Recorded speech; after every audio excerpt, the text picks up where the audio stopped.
now flex. The livest one in the section. Fit the runner, boy, you nigga, no question. You would run a motherfucker high stepping. Hey, you never had a big enough weapon.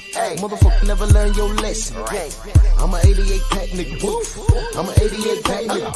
I mean, day walker, drink blood, fangs out, full moon, motherfucker change like a hoe. I'm just a nigga from the hood trying to stack a little cheddar for the money. Yeah, buddy. Yeah, buddy. Lightweight. Lightweight, baby. It's time to bleed. It's Sunday evening. Good evening. True Titan Bronx on deck. Shout out to the mighty LDBC. I'm joined with the sensei. Stormy B-Man in the house. What's good, my brother? Yo, what's good? Man, I'm good, man. Sometimes life throws you curveballs. And ain't nothing that some boxing and some jazz can't fix. Although, when I'm in that gym, it's straight metal. But that's another topic for another time. Why you think I, have jazz with a lot of my content? It goes with what we do. That's right. It goes a long way too. It really does, man.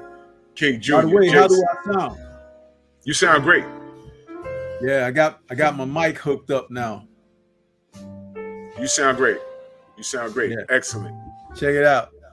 I think I can show it to you here. Got that blue. Oh Yeti yeah. There, oh yeah. That's a Is that a That's a blue Blue Yeti. Blue Yeti. Yep. Great microphone. But that's my second one because I got on my other setup. I got the this one has the. Always keep those mics because I got another setup I'm working on, and I'm gonna need the other one that I had, the Blue Yeti. I'm gonna use that. Let me see who's in the building. King Jr., Jason, Jose Diaz, Ratchet since '91, Mark Wonderlick. Good to see you, my brother. Macados, Mac of the South, Andrew Charles, Chi-Town's finest. Good looking man. Right? Yo, man, where you been, brother? No doubt, man. No doubt. David Azan couldn't make it today, but we're gonna have him back. Soon. King Corleone, Daniel Mitchell, Stephen L, the Mac, salute, MP, what the fuck? What's good? ATL Unanimous Boxers, D-Man Jr., Andrew Gray, Cop Killer in the building, Main Boxing Biker. Who else we got in the building? Eric Jenkins in the building, Xavier Moses, Adrian Vett, J. Wayne Citizen, Daryl Alexander, Reese Bruh, Dwayne Jones, Rashad Livingston, Jay Horseman, OG Eric, what up? Melvin Davis, Josh. All right, make sure y'all hit the like button on the way in. Man, we're gonna take it gently, and we're gonna cook because although I'm not the biggest fan of Top Rank, well, I'm not a fan of anything. But if you can give me some good boxing, I can appreciate the matches for what they are. That's fair enough. So I think we had a really, really good Saturday. Would you say so, Storm? Oh yeah, man. I think I started watching boxing about 11 a.m. on into the Donaire fight ended. It's a long day of boxing. That was all day. It was all day. Yeah. It was all day. So today you get a pass. It's a cheat day. If you want to overeat, you know what I'm saying? You can have your steak, and then you can have your popcorn, and you can have all kinds of shit. You can have your ice cream. You pay for it on a Sunday morning, but you had an excuse. There was a lot of boxing, and there was some quality stuff. There's so much to get to. So I guess what we can do is we can start from the light stuff all the way up into the big stuff. Levon Don gave the salute. I'm just going to jump around a bit. So, Storm, you pretty much saw everything that was of importance. Right, everything that was of importance, but I didn't watch a lot of the undercard stuff because I knew that would take too much of my time. Right, but I did watch the co-mains on each and every broadcast, which brought us in. And the Bivol fight was a treat because I wasn't expecting the zone to throw that in there like that. So Well, all right. So let's start there then. Let's start there. Let's start the Bivol fight. Your thoughts on that fight? Oh man, I thought that the guy he was fighting, Salamov, was a real true light heavyweight, and it showed me that Bivol really isn't. He's kind of like an in-betweener. And that guy was, I noticed it right from the first round, he was throwing Bivol around and stuff basically with one hand. And I was like, dang, he's strong. And Bivol's punches weren't hurting him like they do the other guys he's faced. So he was definitely fighting a true light heavyweight. But the guy didn't have the greatest boxing IQ. He wasn't the smartest guy in the ring. But he showed me in the 12th round, had he had a trainer that was driving him, he could have pulled that fight out because he won the 12th round. And he attacked Bivol in the 12th round. And had he done it for like the last 3 rounds, he could have pulled that fight out. Are you sold on Bivol being a killer, or does Canelo beat him? This fight made me realize even more why Canelo was even considering fighting him, because he's and salute to Cinnamon Savage in your chat there that says he feels like Bivol is really 168er.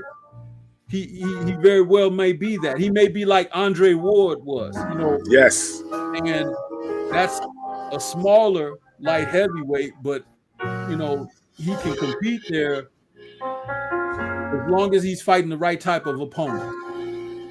But no, I am not sold on Bivol, but I am more understanding as to why Canelo was even considering him.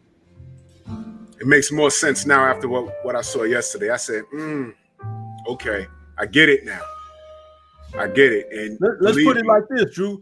If David Benavidez went to 175, Bivol should be the guy he wants to fight. That makes sense. That makes a lot of sense. That makes a lot of sense. Because now that we see it, it's safe. It's a safe fight for that would be a safe fight for Benavidez, right?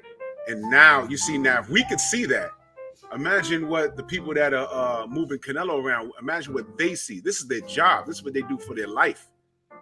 So they probably not only see what we saw, but they know things behind the scenes and say, yo, look, if we're going to go to 175 again, Bivol is a big enough name, but Canelo could beat this guy. You understand? So it sort of makes sense now. It sort of makes sense. Squeezed it out, but you can't help but to not second think Bivol's skill set. But now it makes you wonder. Beterbiev is still an animal. He's still the guy to beat at 175. That's just my opinion. What are your thoughts on that? Well, since I was introduced to John Scully on your show here, he and I talk behind the scenes, you know, every so often. And I'm completely sold that Beterbiev beats whoever. It's just a matter of making the fight. And for those who are thinking he's not active enough and this and that or whatever, again, I talk directly to John. The man lives a clean life. He's a devout Muslim. He don't drink, smoke, do any of that foolishness. He stays in shape on a strict diet. And his focus when he gets the fight lined up is seek and destroy, a lot like Marvin Hagler. And the man is a strong individual. He's like a throwback to a different era, like guys from the late 60s and 70s. He's kind of that ilk. And we don't have a lot of tough men in the sport of boxing today that are good. He happens to be both. So people are misreading this guy. I even hear that there are some out there that figure to give Marcus Browne a really good shot at defeating him. I laugh and I scoff at that because the last opponent that I seen Marcus Browne defeat was the woman that he was beating on. Oh God! And let me say this, and I don't mean to be disrespectful, but I mean it with venom toward Marcus Browne. I got you. He's going to get in there with a real man in Artur Beterbiev, and he's gonna get beat down. Remember, Pascal beat him up. And Pascal is nowhere near as tough as what Artur Beterbiev is. Doesn't hit nearly as hard. Isn't as nearly intense in his going about his business. So Beterbiev, on principle alone, would relish beating a person like Browne. I agree. And I can't wait to see it. John Scully is waiting on it any day now. Hey, let's finalize his contracts and get it going. Because I'm telling you, when you see Browne get beaten up by this man, you're gonna really realize, like, oh, that's what they were talking about. Beterbiev is a bad man. It's a scary man. And I did tell people, I said, for Canelo to be flirting with Bivol, he must see something, because one thing he is not going to do is go in the direction in Beterbiev. I mean, Beterbiev is a tough guy on the block with the minimum reputation, and Canelo is the guy on the block that's tough with a reputation, but that guy ain't looking at the other guy. That's how I deem it. Because the people that are quiet are like, yo, you know what? If he crossed that street and fight him, he might get his ass kicked. So don't look for Canelo versus Beterbiev anytime soon. Bivol would be the match, especially based off of what we saw last night. I was like, ugh, I get it now. I get it. Completely. Hey, Drew, there's a couple people in the chat that's asking, can you drop the music a couple of dBs? Just a little bit.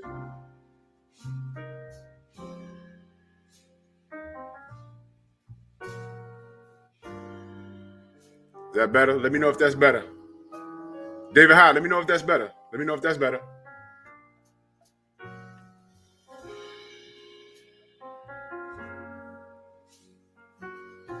Sometimes it come out loud.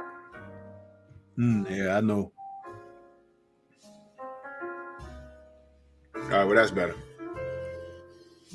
Okay, great. Thank you, Rod. I need help sometimes. It sounded fine here, but it's not about me. It's about y'all. All right, so now let's go to, this is what I want to talk about. Abdul Kakarov. I'm sorry. Abdul Kak.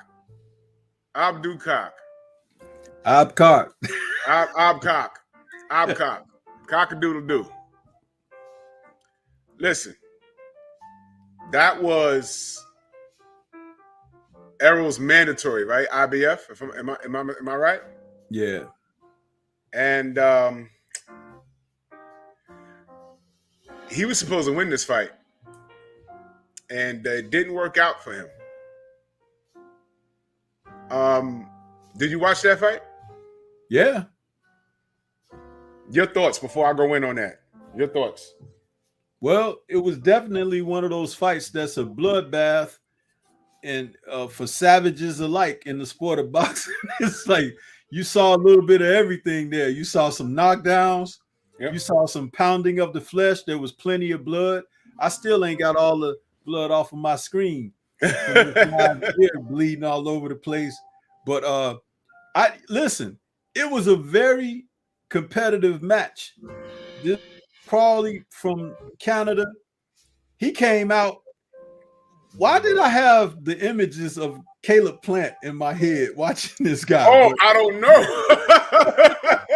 It's like, I couldn't help but think about it. But one thing about the fight was it was very competitive, but on a different level, because we didn't know these guys, right? But Abdar, that guy, man, Drew, he put in some great body work. Yeah. He was banging to the body but I think once he got that cut on his ear, it distracted him, because you have to not show that you're hurt and stuff like that. But that had to hurt. It had to hurt because the ear was split. Yeah. And he was getting hit on it all the time. So it just kept bleeding and stuff. So he was trying to, stay focused and everything. But he had a difficult task at hand. But his body shots did not get accounted for enough. I felt like they just looked at, they just looked at Crawley being the aggressor and coming forward behind his punches, but he was getting banged to the body really, really well. What's his name? The trainer. I can't think of his name. Wasn't that the guy who used to train Jacobs, working in his corner? Or am I thinking about a different fight last night? But, no, it was Manny Robles. Manny Robles was in that guy's corner. And he was telling him to keep the fight in the center of the ring. But I just feel like he was a little bit distracted about that cut on his ear. He's very painful, and he had a hard time focusing. But it was a good fight. They were at that same level. I don't know how the guy was an IBF mandatory for Earl. I'm just glad that Earl didn't have to get in there with the guy. But now it's looking like it's a great opportunity for one of the young guys to get an elimination shot at Crawley. So that's how I see that outcome. Hold on a second. I'm getting a message from my brother Jonathan Simon on the gram. I don't know what's going on. YouTube is real strange. He's not blocked. I checked 1,000,000 times. I don't know why. YouTube is crazy. I'm going to have to write them another email.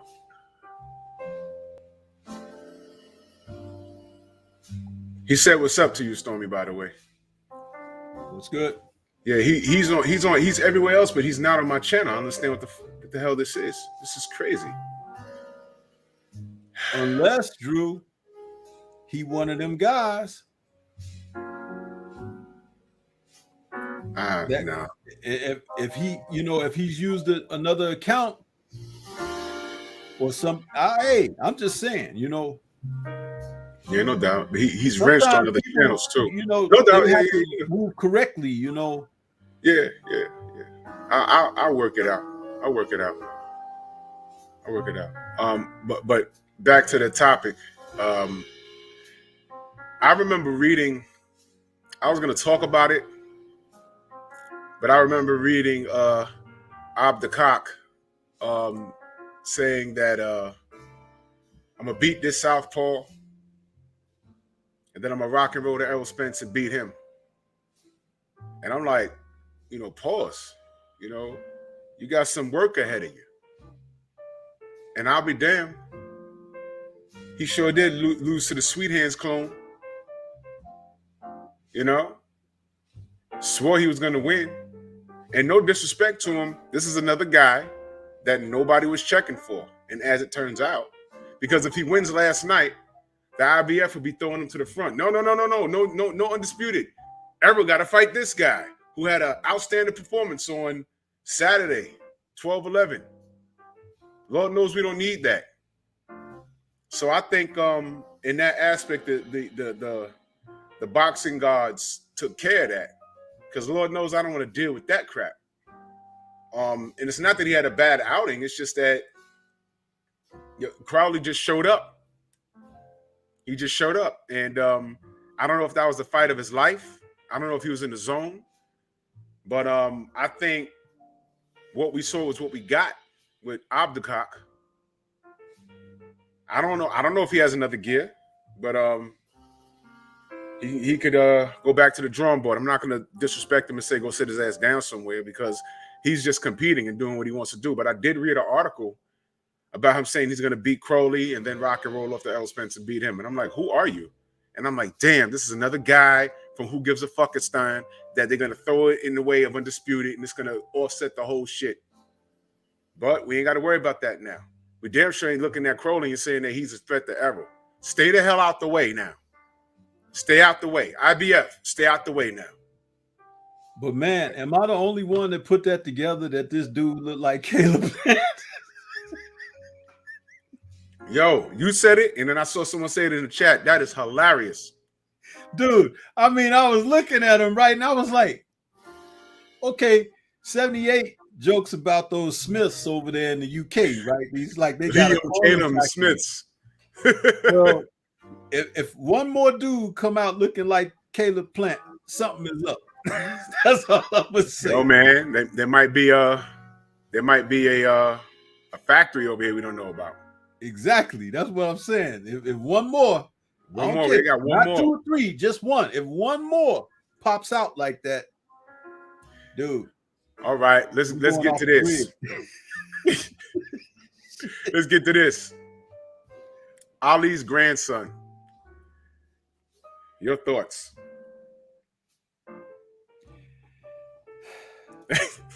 Go ahead, man. His mom has a lot to do with what's going on right now. You can't tell me otherwise. Mm-hmm. That woman, you know what I noticed? I never see her and Layla together at all. Yep. Never. When Layla was boxing, she never had her ass ringside supporting Layla. But she done stuck her son in this thing. Let's just say, and you'll know what I mean when I say this, and I'll leave it at that.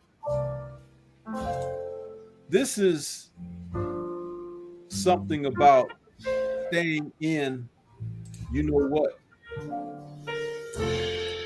And it's like keeping that bloodline and everything. Listen, bro, you know, I don't have to go deeper than that, but you understand what I'm saying. Yep. Yeah. Now, I don't think much of him as a fighter. I don't think he'll improve much as a fighter. Because for whatever improvement he does, there's always fighters already far advanced from him that's around that age and everything that he can't beat. But you're going to see him navigate a field just to stay relevant because of the name. But it's his mom, bro. It's his mom. I saw an article as you was talking. I was looking for it. He understands that a lot of the airtime he's getting is because of who he's related to. And he mentioned that he was being moved along quite fast. Although these are like 6-round fights he's fighting. But he understands his position. But what I wish a lot of guys who are related to legendary fighters, if you think you could come into boxing and get a lick real fast, I hope it's a big enough lick. I'm talking a strong 6 figures. You know what I mean? Because this is not the game to come in here and mess around. And you ain't going to be making your bloodline look bad. It's just going to be you. You understand? Do y'all know that Marvin Hagler has a relative boxing right now? Right now? Do y'all know that? He don't play off of that. He don't play off of that because he don't want that. HBO said that to promote Gennady Golovkin. I just gave y'all a gem. One of his opponents was related to Marvin Hagler, is related to Marvin Hagler by some way. They did that to promote Triple G. They did that. He didn't say a word. He doesn't say anything. All right. Now, this guy, Walsh, I'm just saying, in boxing, you got to let nature take its course. All right. Your name, your last name, or your bloodline only gets you but so far. Salute to Shane Mosley's son. All right. I believe he's committed to the game. I believe he really loves the sport. He just doesn't have the same talent that his father had. You know what I mean? There's a difference. And this kid Walsh, to be using Ali, you might want to have said that and just got off of it. Because like you said, Stormy, did Layla, has she even showed up to any of his fights?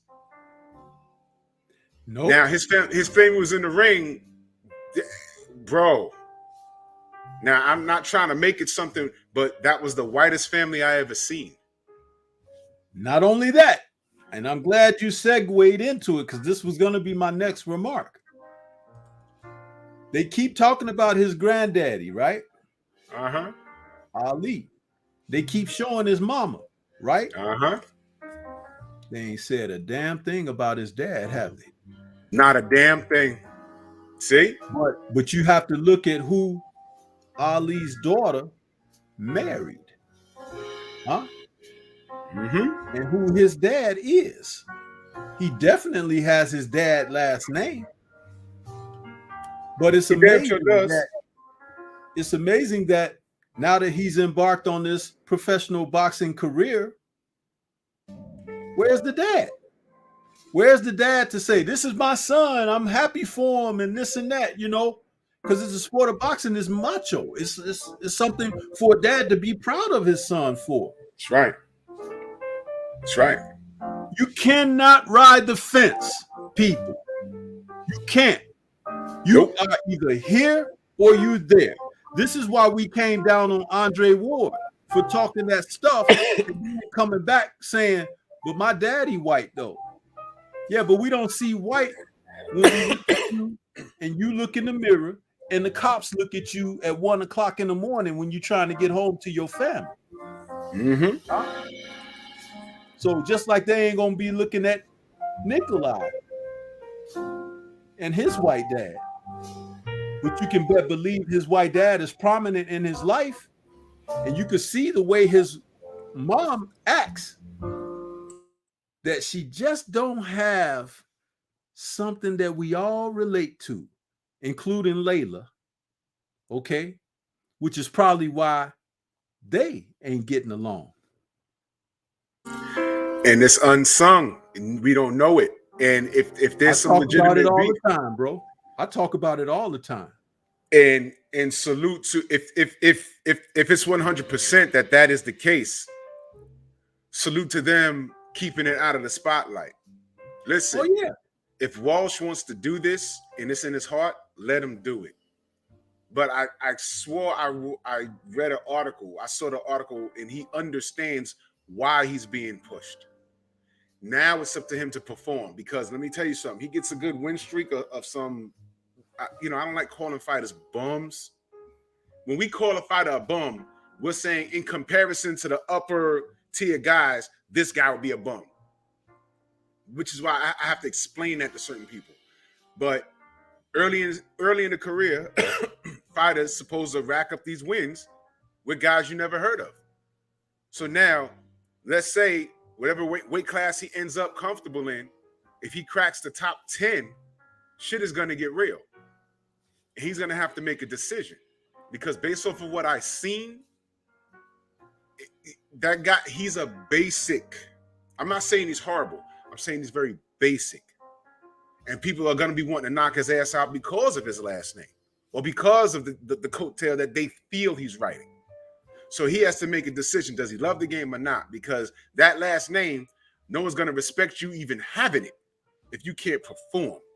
Salute to Slugger Sam in that super chat. Much love. He said, salute my brother Drew, the realist, doing it out here. Salute to you, fam. And I'm trying to keep up with all my brothers. I appreciate you. And I see you in the building, Batman. He said he trying to make money off his grandpa name. With that name, he should be more advanced, more than what he is.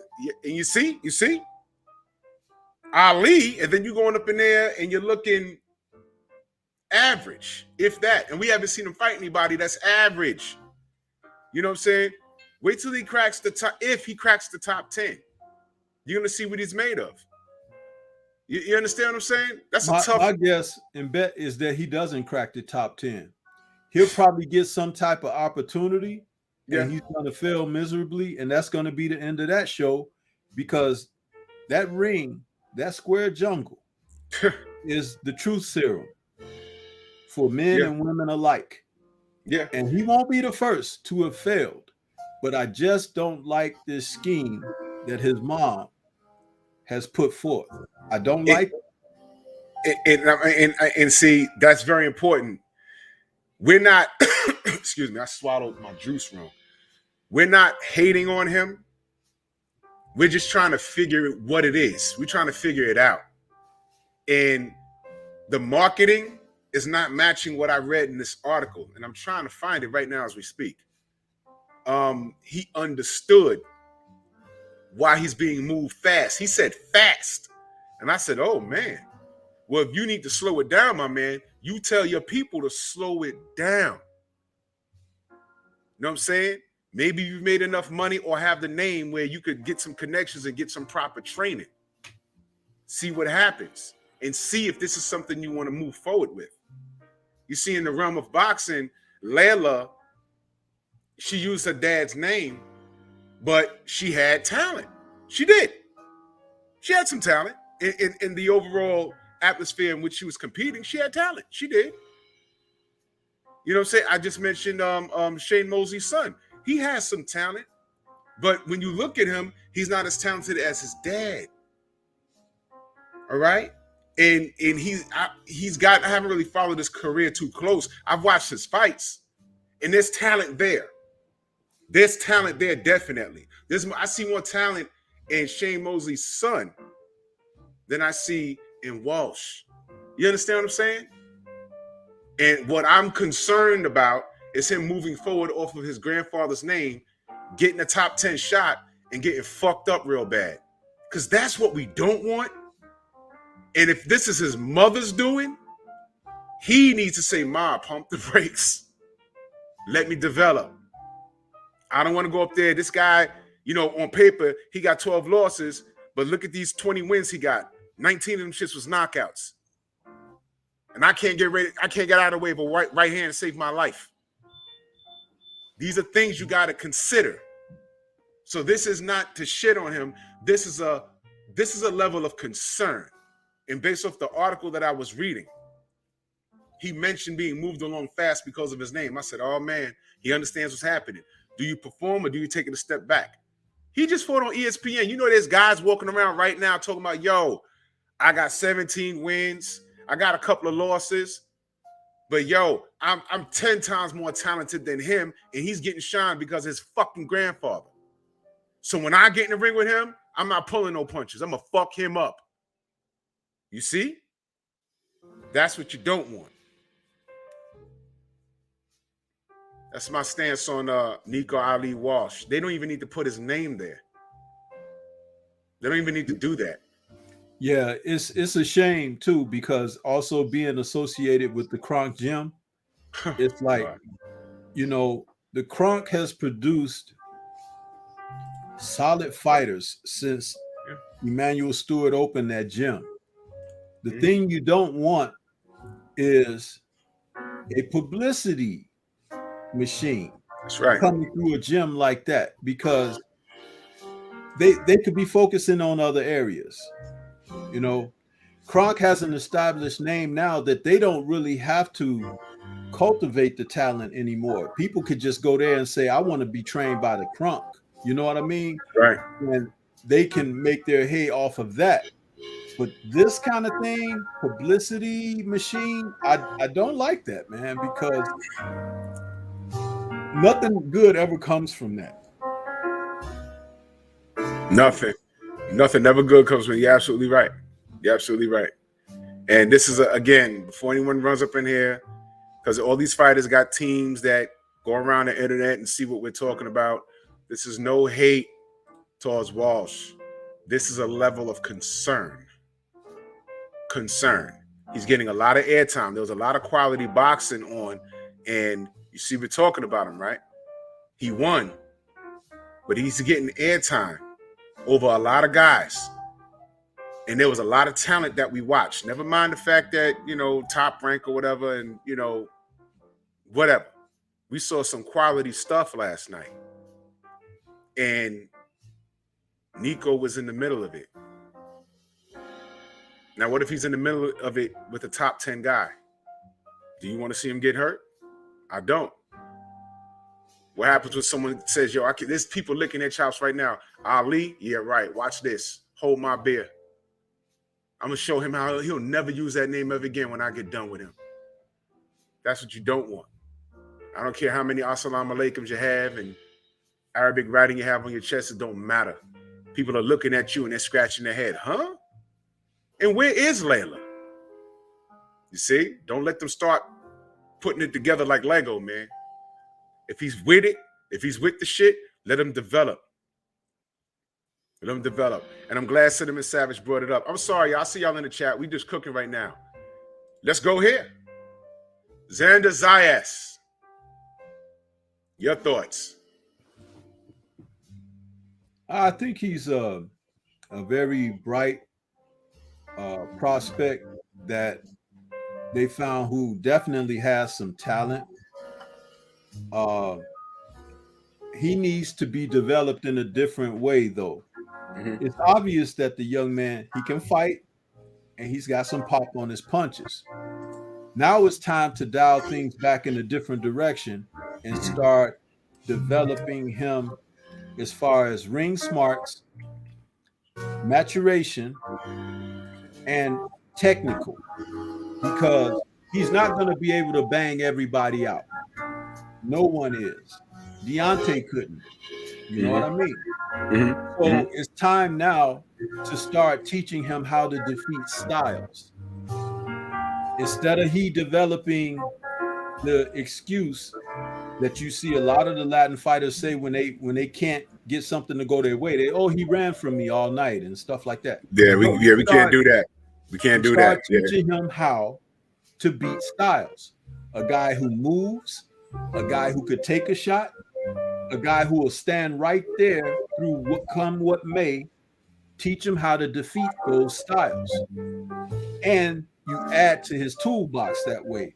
And because he is so young, start spreading his fights out a little bit so that he can have plenty of developmental time in between matches. Yeah, we know you're on Top Rank and they'll put you out on every card every time they have a pay-per-view and this and that. But no, it's time to go to another phase of his career. He's been proven that he can get people out of there. That's one of the things that you always want to find out is, can your guy get rid of people? Yes. Next, it's time to learn defensive things. It's time to learn technical things because he is so young. He has time.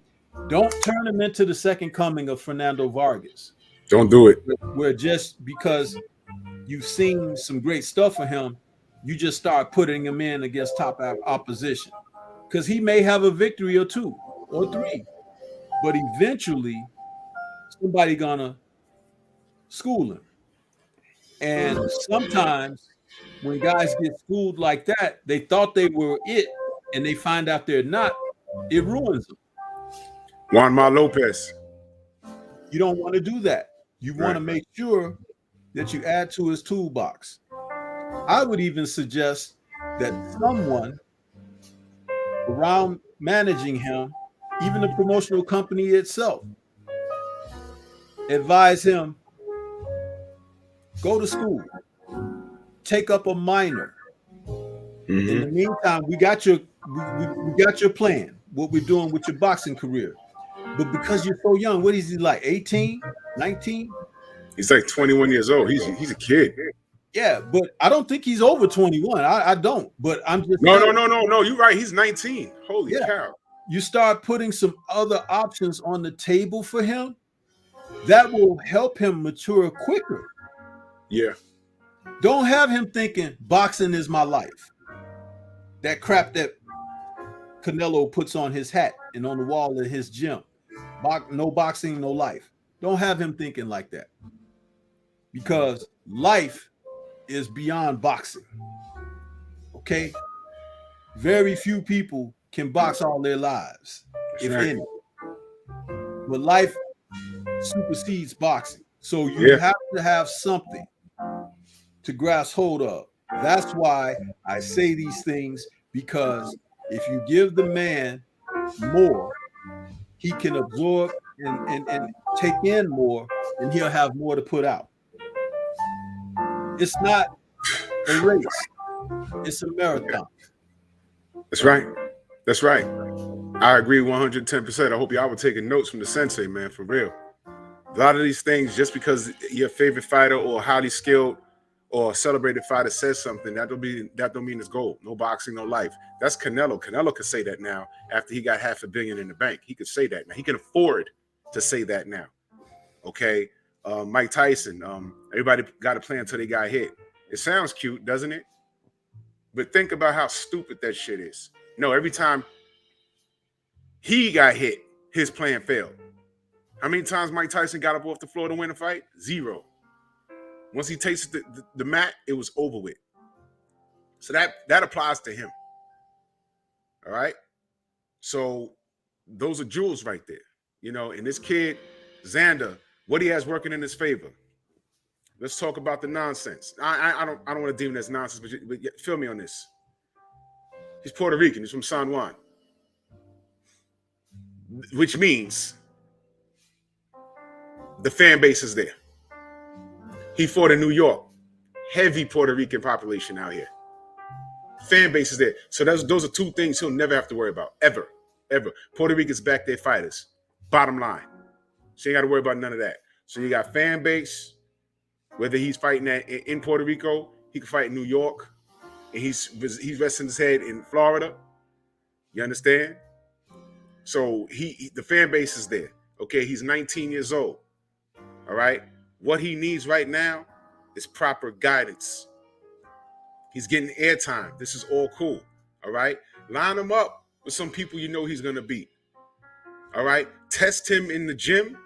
Don't get him killed in the gym. No doghouse rules like they have in the Floyd Mayweather gym. Test him, and be honest when you're looking at this kid.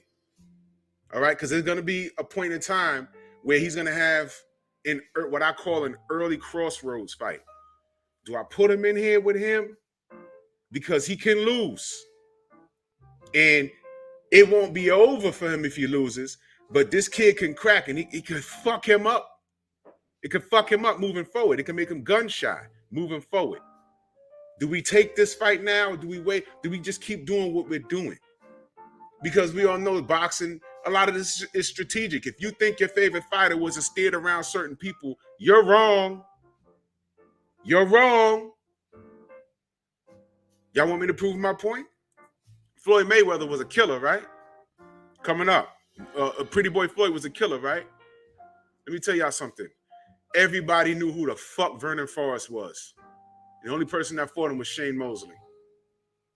If you want to apply duck to anybody, it's Vernon Forrest. He was a decorated amateur. Everybody knew who he was. And if it wasn't for Shane, we probably wouldn't know Vernon. Casuals wouldn't know who Vernon was because everybody was freaking avoiding him. Do you know him and Shane had identical records as a pro? But what people didn't know is that Vernon already beat Shane, I think, twice in the amateurs, I believe. Was it once or twice? I don't recall. I think it was twice. So he been had Shane Mosley's number, and it carried over into the pros. But everybody knew who Vernon Forrest was. So if you think your favorite fighter wasn't steered around somebody, yeah, they were. Yeah, they were. There's a lot of guys that didn't get opportunities. I'm telling you, there's guys in the Olympics that there's American fighters that are thanking God that what's his name from Cuba didn't go pro. Stormy, help me. What's his name? Fought in the Olympics. But he decided, you're on mute, brother. Teofilo Stevenson. I think that's him. He decided about the heavyweight. The heavyweight. Yeah, that was Teofilo Stevenson. Yeah. He loved his country too much and he wanted to do politics over there. Ali tried to get him out of there, Cuba, to go pro. He just wanted to remain over there. Bro, if he went pro, it would have been a different landscape. I'm sure. He was no fucking joke. Okay?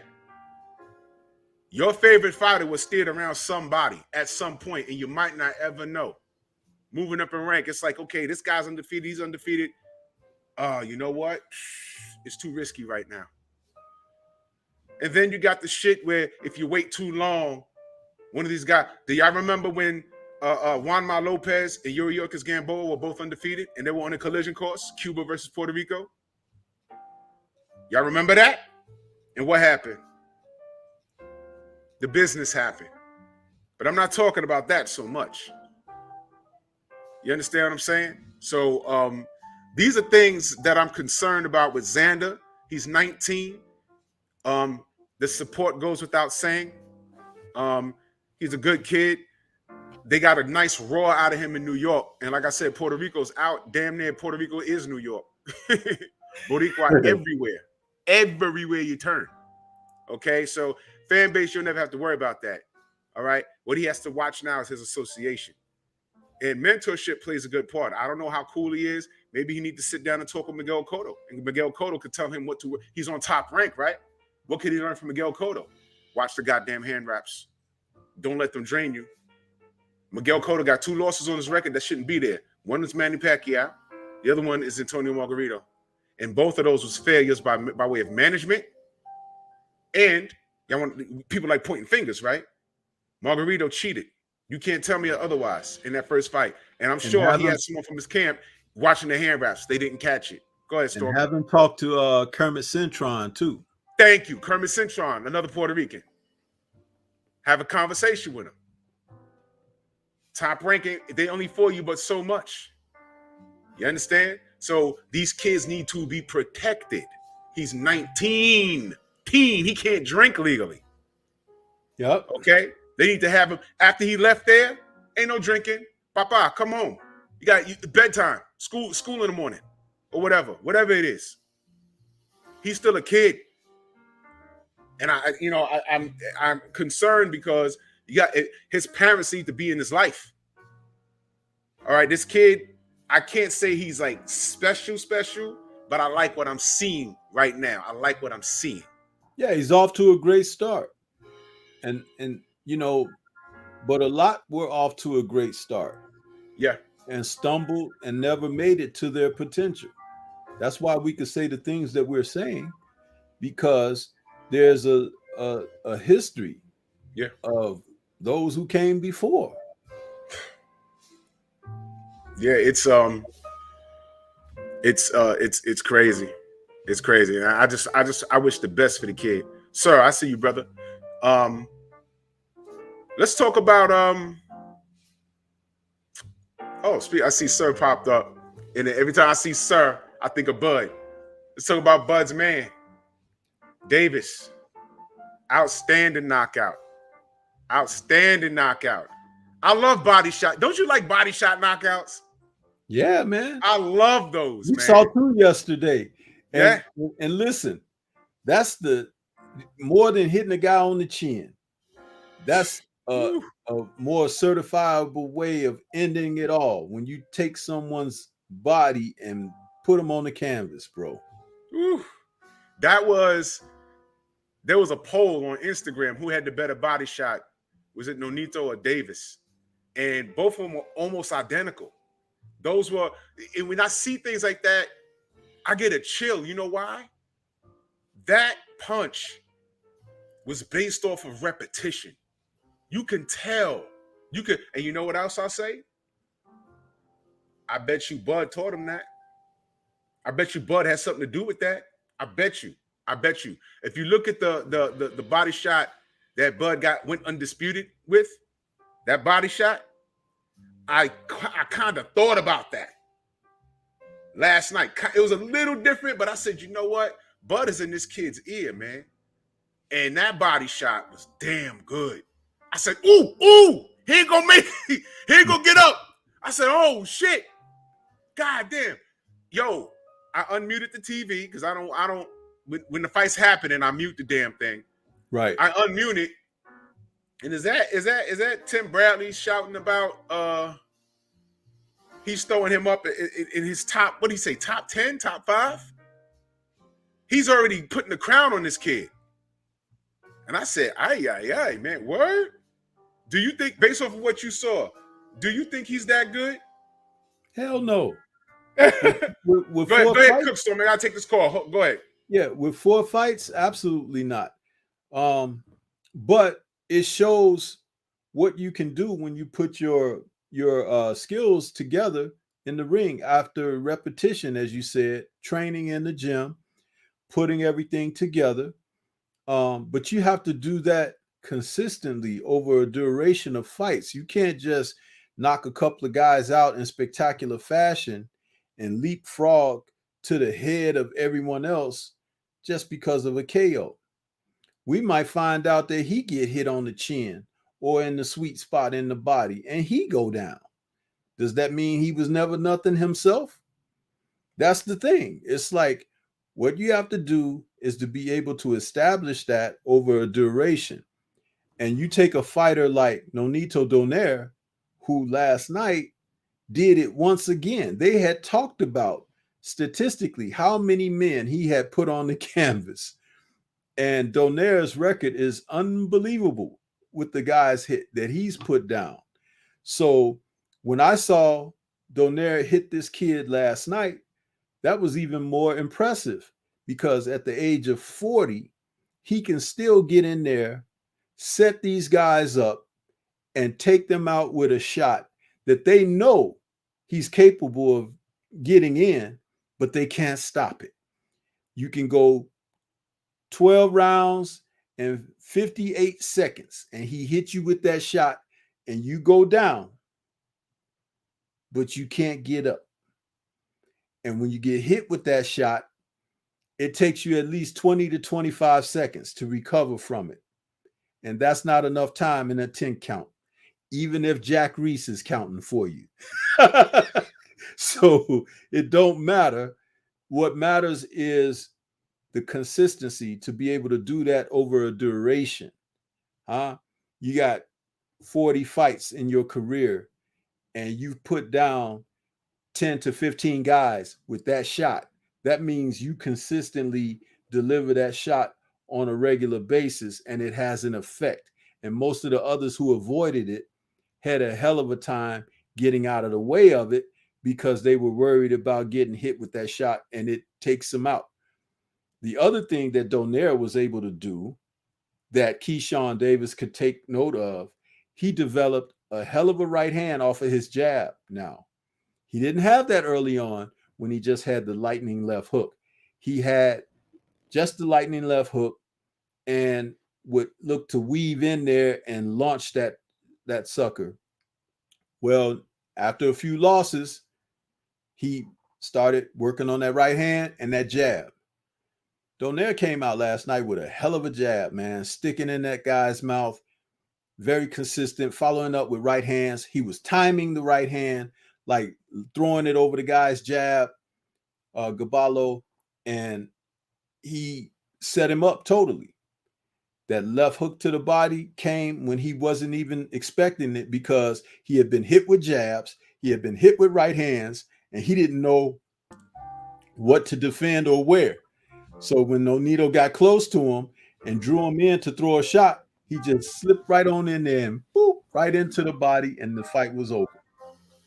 And because the guy ain't never been hit like that, probably either in the gym or professionally, when he took the 8 count on his knee, he tried to stand up. And then he realized, I can't go. And went right back down to that knee. Man. That's telltale. That's telltale. And that's the word you used earlier. That's repetition. Yeah. Nonito been doing that all his life. Yeah. Nonito, he always seems to land on his feet no matter what happens. Now, if you look at Nonito, he had a bad loss against Rigo. I was there. That was at Radio City in Music Hall right here in the city. Bad loss. Nito was on his way out. Nonito, if he was still 15 rounders, Nonito was about to get knocked out. He came back, fought Nicholas Walters, same thing. All right. But he's still here. He had a really good outing against Monster Nui. And I just read that his management team is probably working on a rematch with him. With Monster Nui. So Nonito is just still here. You understand? Which makes you wonder if he's still here, where the F is Rigo, but you already know how I feel. Black, Cuban, whatever. You know what I'm saying? Junior Syriac, salute to you in the super chat. He said, what do you think of Ben's performance? We going right there next, brother. You're going right there next. Salute to you. We're going right there next. But Nonito, we got to say he's still alive, dog. Those body shots, though, man. Do you think this kid Davis... But see what I was saying while you were on your call, and I said this on my call-in show this morning and last night on the post-fight. The great thing that I seen with Nonito is that with the losses he's taken in his career, he has taken from each loss the reason why and further developed himself into being a better fighter, that he don't lose that way again. And therefore, he's become a better all-round fighter. He's an improved boxer. He now has a right hand that goes behind a jab. Now he can set that left hook up far better than he ever did before he started losing. Because that's what he hung his hat on, his left hook.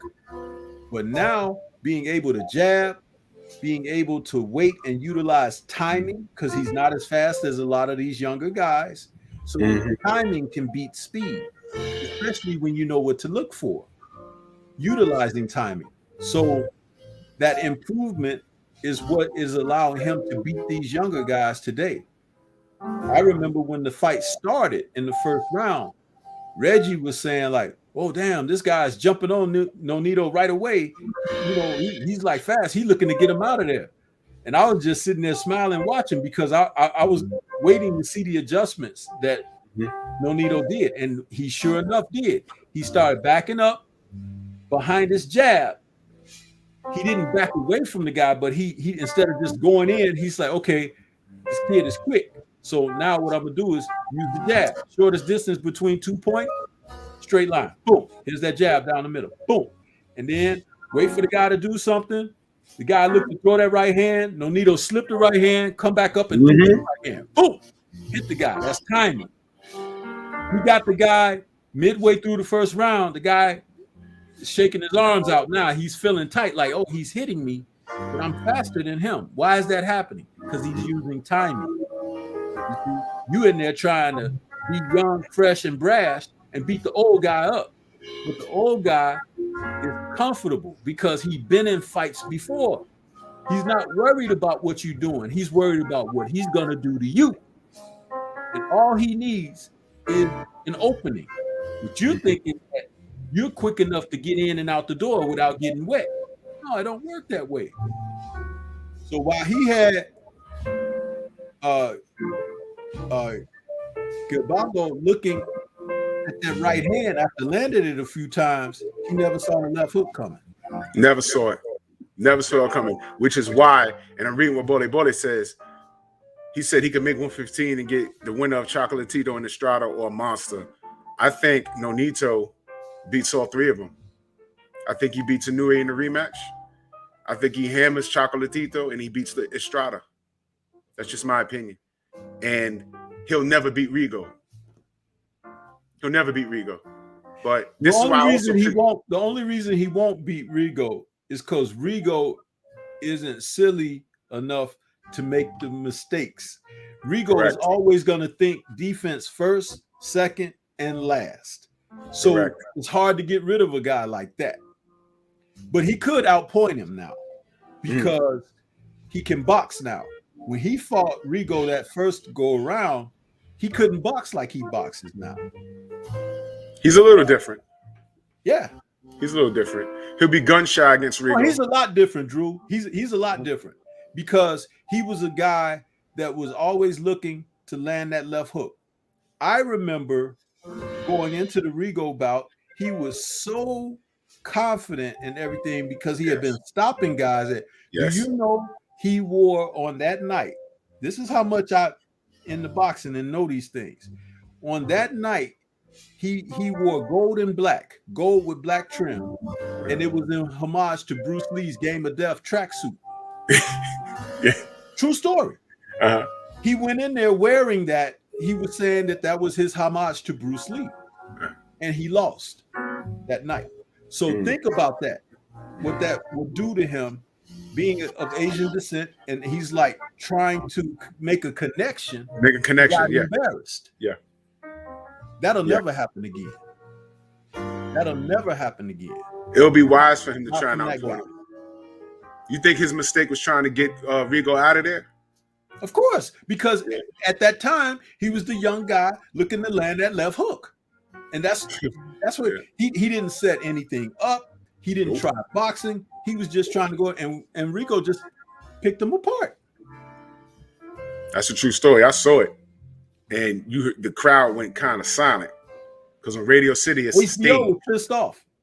Yeah, oh man, HBO pissed off. That was Rigo's best win and his best loss, because that's the shit that did it. They were grooming Nonito to be the new Pacquiao, or the man to take that. You know, the two of them have that audience. You know, and they wanted them to stop to that. They wanted Pacquiao and Nonito to run HBO like how the Klitschko's was running HBO at the height of their popularity, and it didn't work out. Rigo came in there and said, "Nope, hold my tecate, I got you." You know what I mean? Yeah. So let's move on to Ben versus Algeri. I'll be damned. I'll be damned. I'll be damned. I'll be damned. That was a bad knockout, man. What round was that? 4? That was the 4th round. He got Algeri out of there. I think it was the 4th round. Was it 4? Was it 4 or 3? I don't have my score sheet with me. Listen, man. Didn't we all know that Algeri was going to get stopped somehow, some way in this fight? It's like you just didn't know how it was going to play out, but you just kind of knew that he was going to stop Algeri. You were hoping that they got rounds in, but when Algeri did the famous Tim Bradley tuck and roll, I was like, I don't mean to laugh, but y'all forgot he likes tuck and rolls. He invented it. He did the same shit versus Provodnikov. The nigga wrote. Man, hey, hold on. You know I gotta find it, right? You know I gotta find it. Hold on. I know I can find it. Provodnikov. I thought the dude was gonna roll out the ring, Drew. I was like, oh man, I'm telling y'all, man, it was bad. He did a tuck and roll. I got you right here. This shit ain't make no sense. Hold on, where's that? I was watching that fight. I said, wait, how did Algeri win this fight? I said, oh, okay. He knocked him on his ass. Uh-oh. Wait a minute. He fell on the floor. He did a somersault. I said, what? And by the way, one of my dream fights was what if wait, I just found it. What if Ruslan Provodnikov fought what if he fought Ricky Hatton? That would have been yo, look, I'm telling y'all, he invented the tuck and roll, man. Y'all think I'm bullshitting.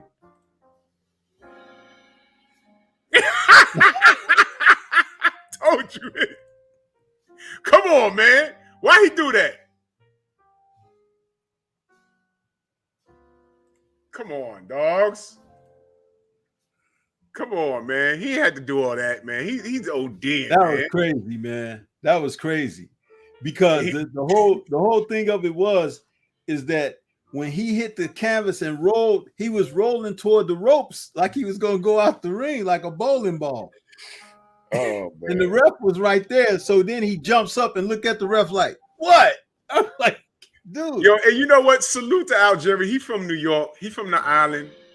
You know what I'm saying? So, you know, I got a soft spot for him. He a hard worker. I think he a personal trainer and shit.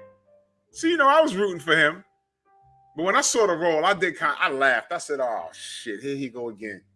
Oh, God, he did a tuck and roll again. Oh. It's crazy. It's crazy. But what do you think about Ben's performance? How do you think he said he wants AB? How do you think that works out? I know he said it out of his mouth, but I don't think that's him that wants AB. I think that's Hearn. And I talked about this on the post-fight show that Hearn is dangerous, man. Think of it like this. I'm gonna go around to get to my point. Years ago, when the only two undefeated heavyweights with belts were Wilder and AJ, they had a chance at history and legacy there to make a unification for undisputed. Hearn stood in the way of that. He stood in the way of that to the degree that the fight just did not take place for whatever reasons you could say, but he made sure, he ensured that fight didn't take place. Now, both men, Wilder and AJ, have 2 losses apiece on their record. They never had the legacy-defining fight and also generational wealth-defining fight that they could have had by having the match with one another and possibly a rematch, if not a trilogy between one another. Now you have 2 men who are Caucasian, who have those very same titles. And now they're getting ready to have undisputed. Tell me there's not bias in the sport of boxing. We know exactly what it is. And the 2 best are now on the outside. One may be considering not fighting anymore, and the other has no chance to get back to where he was when that opportunity first presented itself. So I say that to say this about Conor Benn. I believe, and I said this way before last night's fight, that Conor Benn should be considered in that same cloth of Duran, Ortiz, and Stanionis, and those guys. They are the future coming up. I did a stream on it. Had Conor Local Sports and all those guys on there with me, L-Dub. We talked about, is the future ready to step up?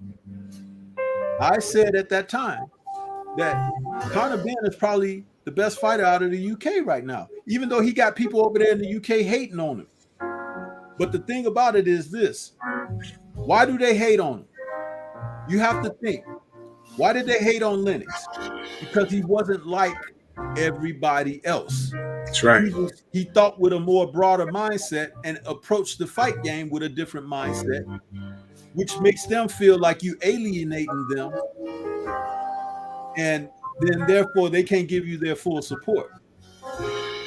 But just like Joshua Buatsi, who came over here and got Virgil Hunter as a trainer before losing a fight. I like that guy, man. And he's going to go on and be better as a result of doing that.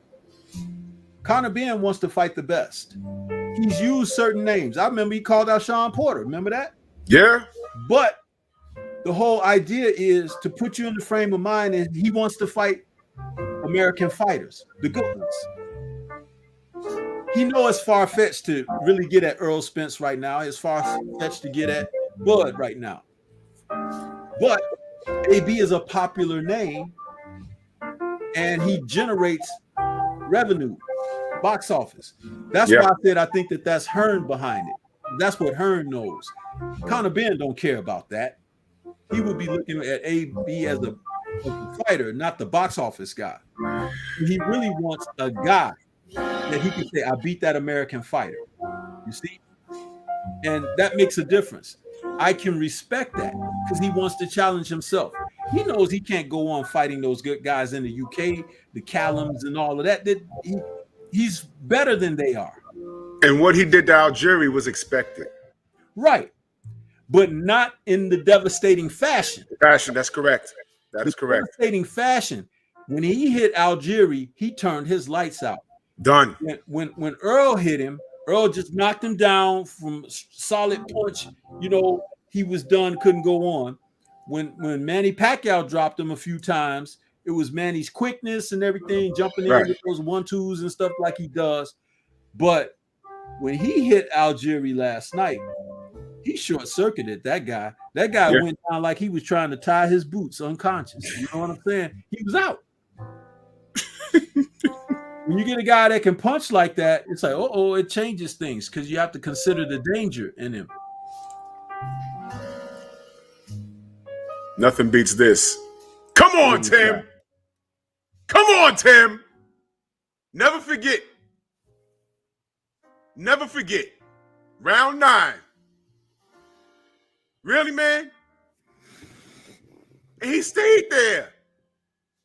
I'm just going to leave that up for a second. So when Tim Browne talks shit, never forget this. It wasn't that serious because he got up. When someone gets knocked like that, you think they're going to lay there. You know, Tim got up. What was all this? Was this the I'm sorry that the judges got it right the first time? Come on, Tim. Never forget this right here. Whenever Tim's talking, think of this. You never seen Ali roll on the floor like this? You never saw any of the legends. Mike Tyson even roll on the floor like this. No, he just sat on the ropes like he was posing on the piano or something. Yo, he sat on the ropes. He sat on the ropes like Lionel Richie laying on the floor on his album cover. When you see a light-skinned nigga on the album cover laying on the floor, you know the album's about to be fire. And with a curl in his head. With a curl in his head. Tim Browne's on his neck right now. Never forget this. When Tim started talking, be like, yo, why are you rolling on niggas? What's wrong with you, Tim? Y'all see this? This is why Tim can't talk. Never forget. Yo, wait, hold on. Y'all want to see how long he sat there? Hold on. I'm in real time. Y'all tell me if this shit was necessary. 1, 2, 3, 4. Oh, my God, dogs. Nah, Tim. You lost all points with me, Tim. Come on, Tim. I sat in my living room looking at that. I'm like, word, man. That's what we doing? We rolling on the floor? That's how we roll? I guess so. After watching that crap, I stopped buying milk duds when I went to the movies, man. Don't his hair look like a milk dud? Don't his shit look like, you remember Whoppers? Yeah. Hey, you ever seen that GIF where somebody is sitting behind somebody at a baseball game or something in a stadium basketball game, and he got a handful of them Whoppers, and he hold it behind the guy's head with his cell phone, and then he moves it away from the guy's head like this, and then he puts it back. You ever seen that? Man, that had me cracking up. I was like, his head looked just like the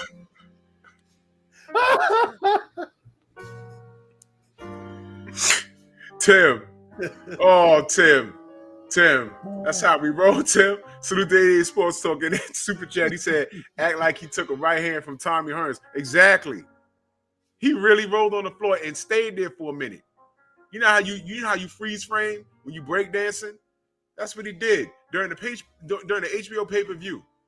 That's how we remember you fighting Manny. Never mind that you won the first one, allegedly. That's what niggas remember. You roll it. Man, you know how many memes I got hit on the text with that night? Come on, Tim.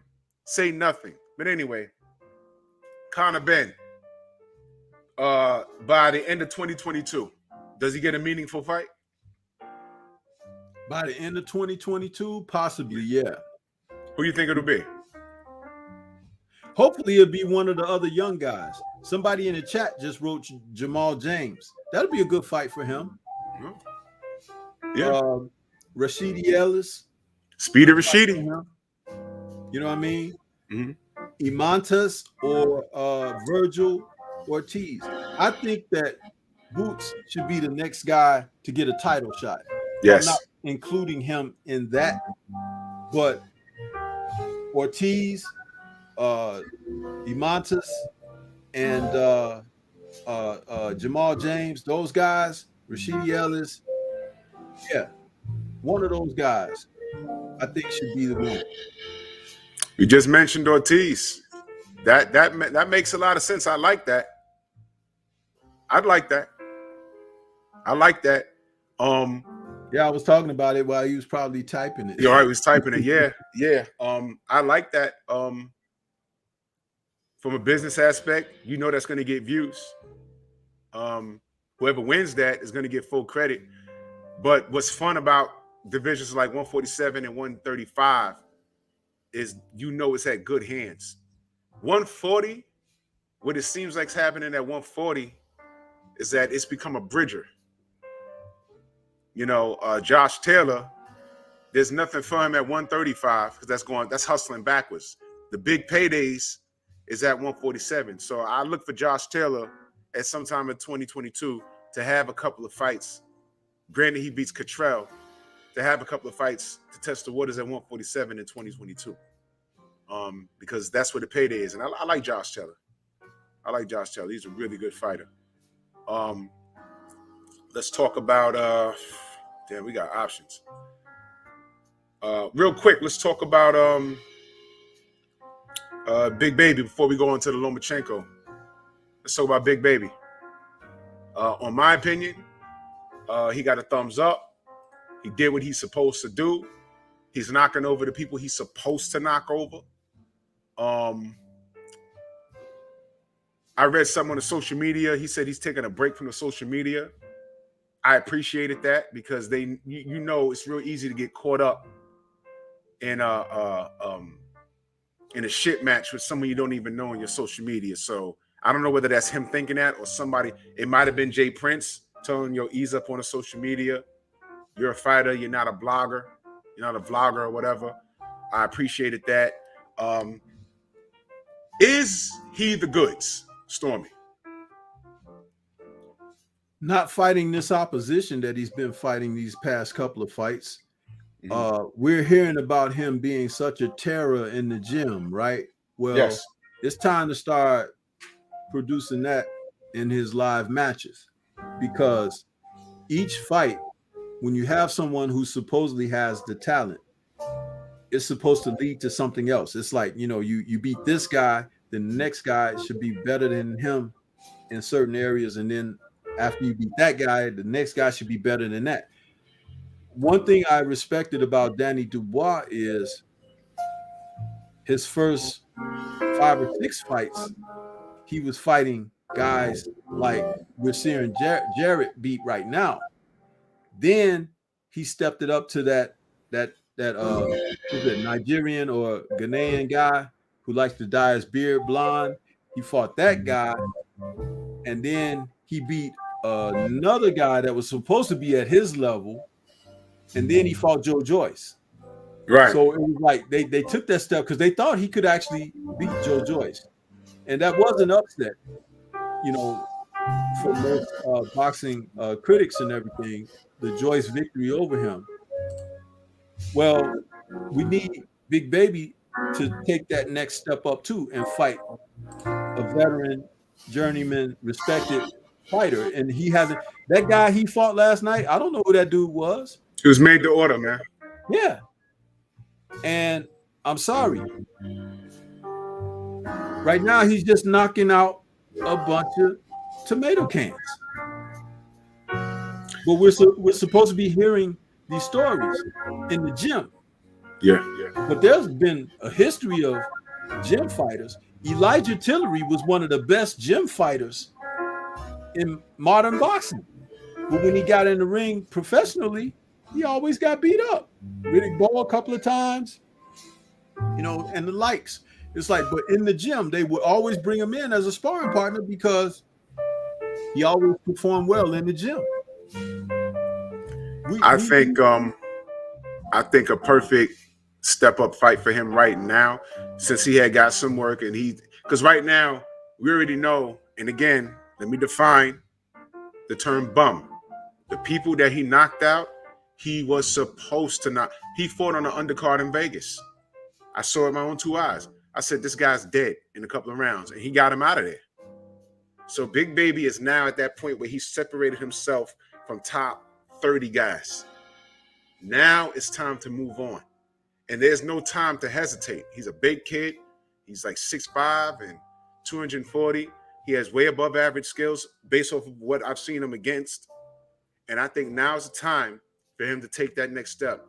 And for me, in my mind, I think a nice step up right now with the landscape being at what it is. And since he has this reputation of kicking people's ass in the gym, get him in there with Otto Wallin. Springtime. Otto Wallin is not getting the Dillian White fight. All right, we're looking at Dillian White versus Tyson Fury. Fine. All right. Otto Wallin is just left with like, yo, what the fuck am I gonna do? I just got jerked out of a fight. Now, because I mean, really think, yeah, come on, we wanted the fight to happen because we knew how it would play out. Otto was gonna beat the shit out of Dillian White, and Tyson Fury was not gonna fight Otto Wallin again. That's just too much of a risk. So right now, that will be a breakout fight for Big Baby. It'll be a breakout fight for him. And I think it's perfect. Fight. Yep. I think it's perfect. Otto Wallin is not a pushover. He's a warrior. Okay. He's been tested. Okay. They sort of are similar in size. And Big Baby now has traction. All right. He's knocking out everybody. And Otto Wallin is just a workhorse that seemingly came out of nowhere. It was like everyone says it was a cherry pick gone wrong, but he caught everyone's eyes with his performance against Tyson Fury. So I feel that win, a solid win over Otto Wallin will put him over. But then at the same time, a lose to Otto Wallin won't destroy Big Baby. Because then the people say, oh, he did take Tyson Fury to the brink. That guy. And now we know why White ain't want to fight him. So I think this is perfect. This is perfect. A loss against Otto Wallin won't really hurt Big Baby Anderson. A win will work wonders for him. What's your thoughts on that, Stormy? That's a great way of looking at things, and also a great suggestion as far as who he might be looking at to jump to the next level. Someone in the chat wrote that don't move him too fast, because Dubois fighting Joyce and losing, that maybe they moved him too fast. I don't think they moved him too fast. Dubois was knocking people's heads off, man. Yeah. When you got a guy doing that, you have to put him in there with somebody so you can see what he has. Now, mind you, his eye got closed up by Joyce jab and everything, and that was his fault because he wouldn't move his head. But he was still in the fight until he decided to take a knee and say no more. That's on him. That's not on the people who put him in the fight. Because if he had got rid of Joe Joyce within 3 or 4 rounds, then you'd be talking about, oh, he smashed Joe Joyce. But everybody knew going in Joe Joyce could take a punch. So that means you have to bring more than just your big punch, right? Yeah.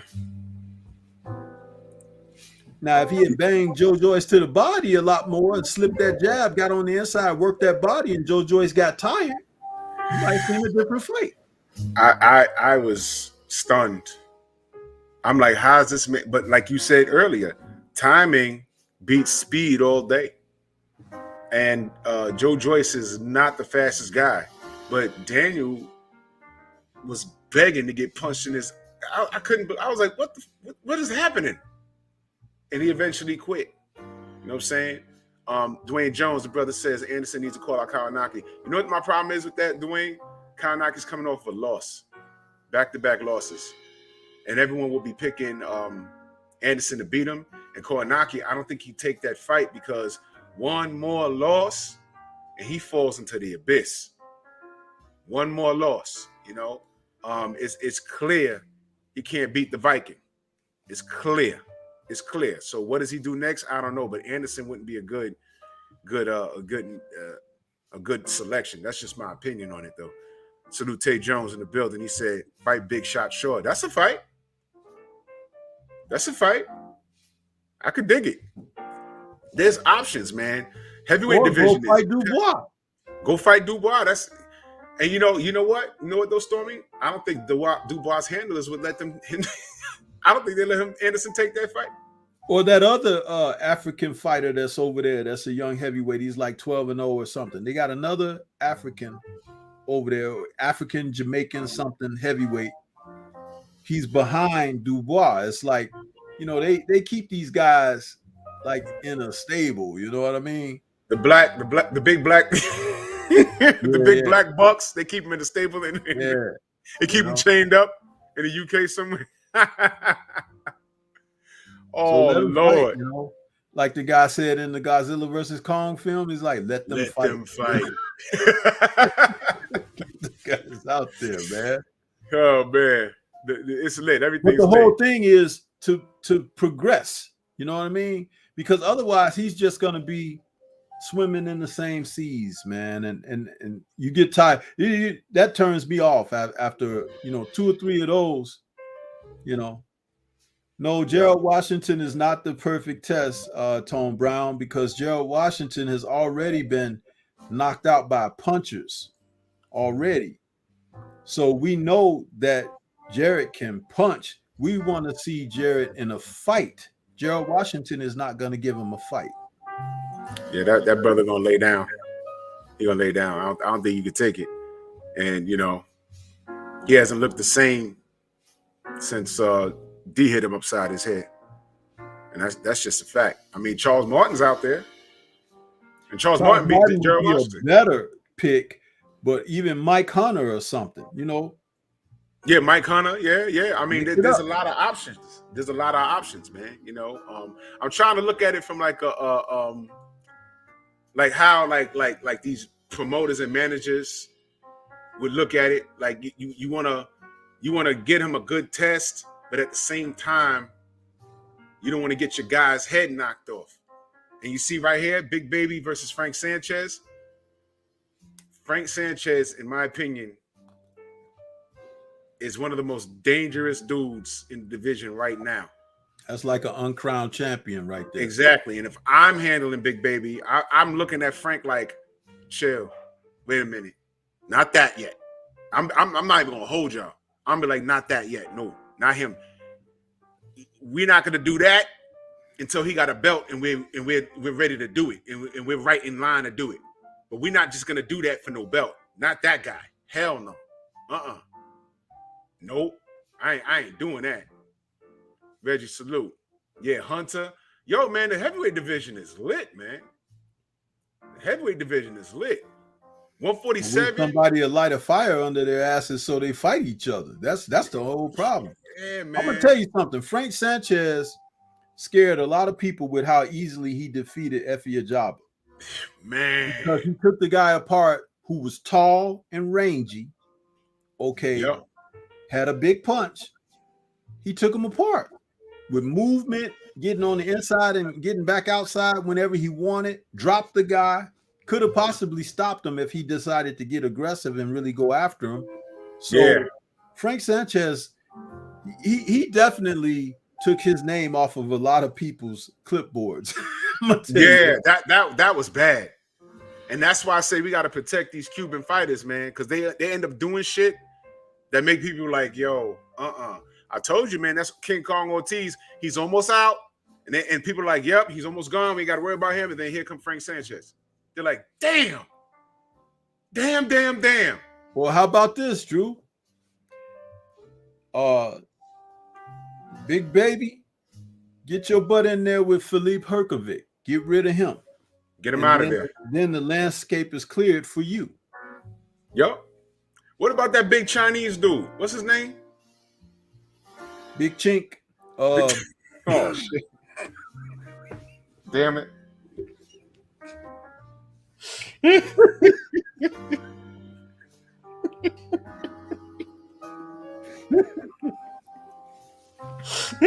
Yang Xi. Yeah. Yang Xi. Yeah. Yang Xi. Yeah. He's just a big one. That's all. He just big. He just big. Well, someone get his ass out of here. He ain't got no losses yet. Right? I think he's undefeated. Get him the fuck up out of here. Damn, I had tears coming out my eyes just now. Shit. Oh, my fault, man. But it just You know, I was on one this morning. I guess I ain't got it all out yet. salute to Tay. He said the best fight for Anderson is a Big Shot Shaw. 2 undefeated fighters looking for big fights. Fuck it, fight for the top dogs. Yeah, man. My only thing is management. Which management is going to be the frog to take the leap, and which one is going to be like, nah, pump the brakes? Because I think Jared is dangerous, you know. But Jared versus Frank Sanchez, that's something we could. That's something we're gonna look forward to in the future. So let's talk about Loma. Let's talk about it. First and foremost, look, no shade to Comey, but nobody. First of all, I wasn't checking for this fight. I didn't know they were fighting this weekend until like what? Wednesday, Tuesday. I wasn't checking for it. That's number one. Number two, I didn't. It's all good. I didn't know. I didn't know they were fighting until like someone told me in the chat. I said, "Oh, he's fighting this Saturday." Holy crap!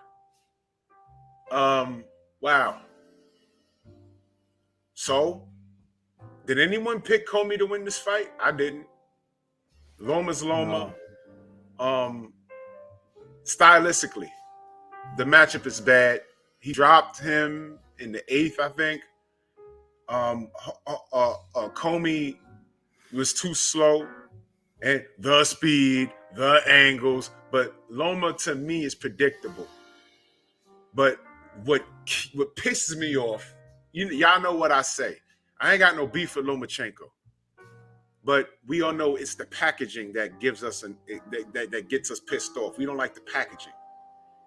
It's not him saying that. It's not even his handlers.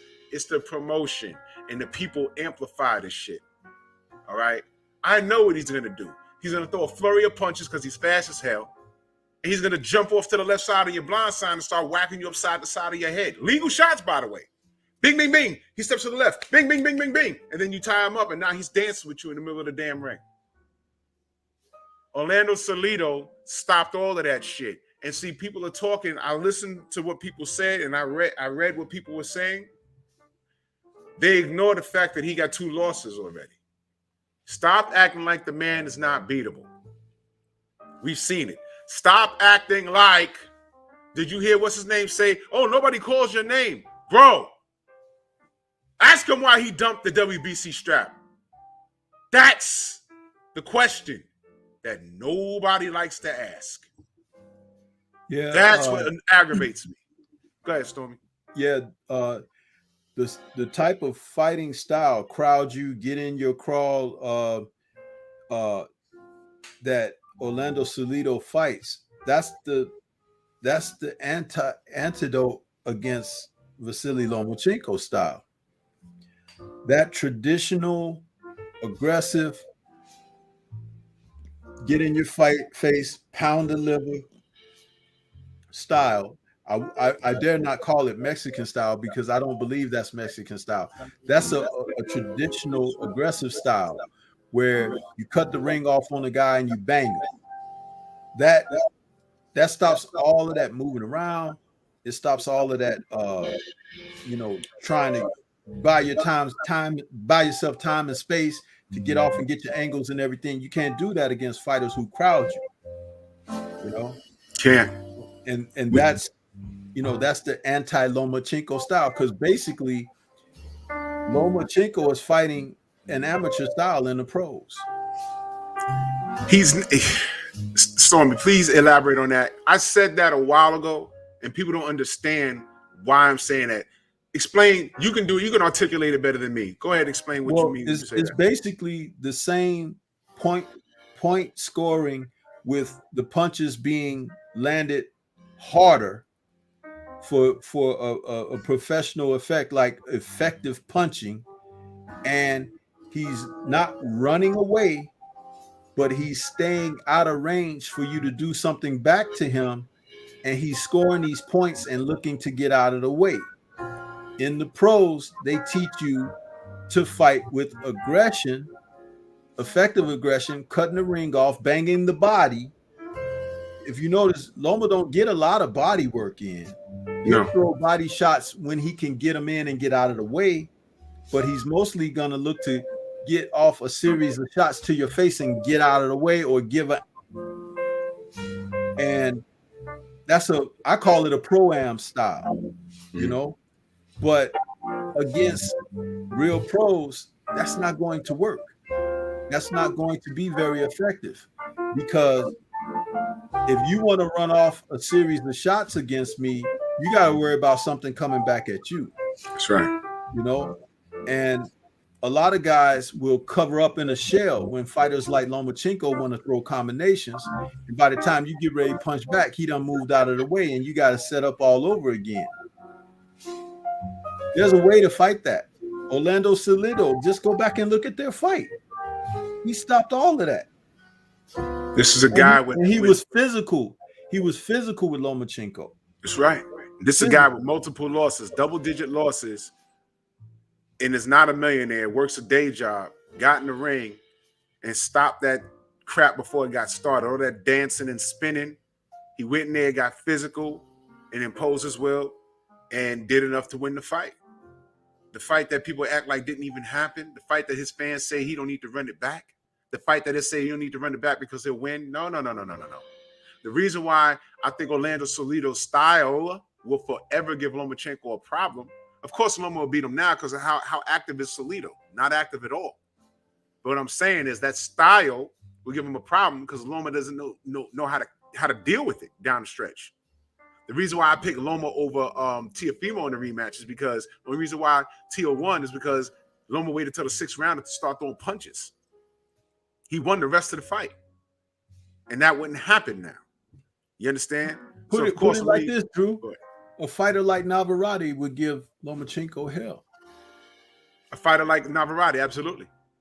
Because he's not playing by the rules that Lomachenko's used to. A stiff jab will stop Loma. Every time Loma sets his feet, he's throwing these punches, and then he starts inching forward and jumping to his left side. I saw exactly when he was going to do it, and I know it's different when you're in there, but Comey lacked the talent to counter that. Loma's hand speed was too fast on the inside. He did a wonderful job spinning them in the clinch. I like seeing work like that. But to get Loma, you have to be physical with him. When he's spinning you to your left, no, you hip throw his ass.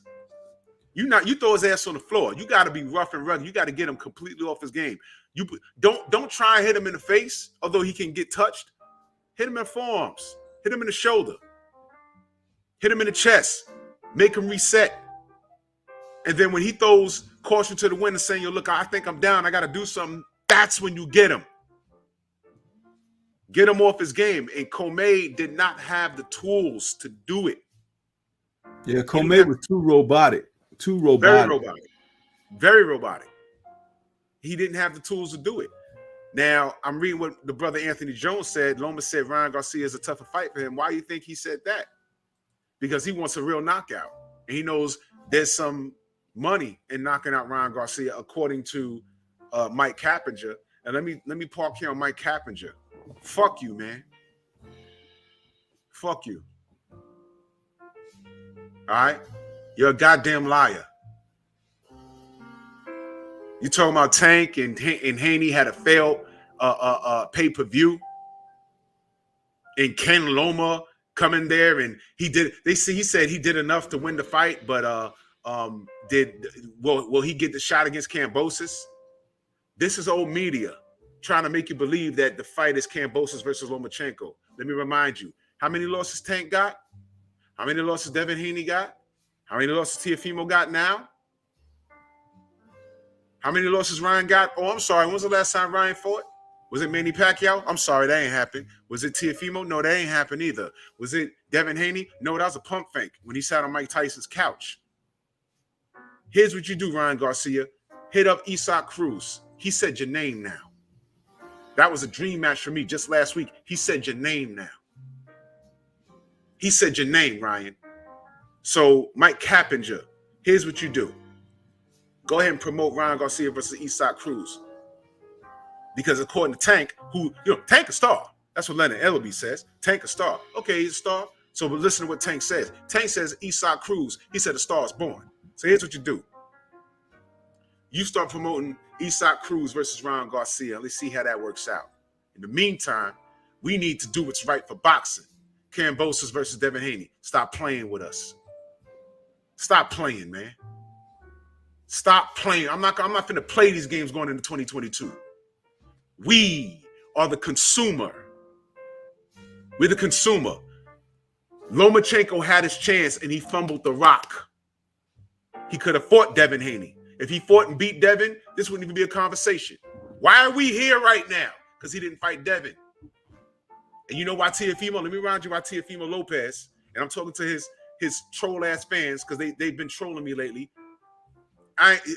Y'all are light work. Because all I got to do is point out what happened. Tio's mad because Devin Haney was so much of a threat to Loma that he scared him out of his belt. He made him ask Mauricio Suleiman, hey, can I get one of those franchises? Because I don't want to fight this kid. Where's the lie? Oh, Drew, you're making it up. Did they fight? No. How did Devin Haney get the email belt? Why?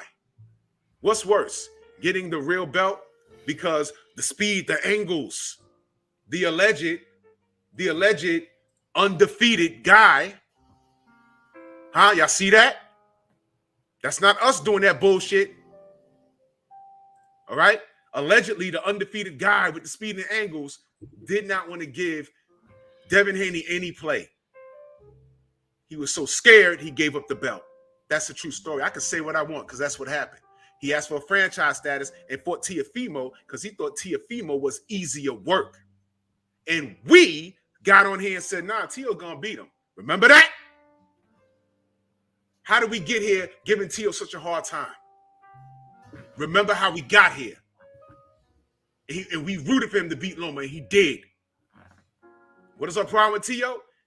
He gets the franchise status. How did he get it when Mauricio said it wasn't transferable?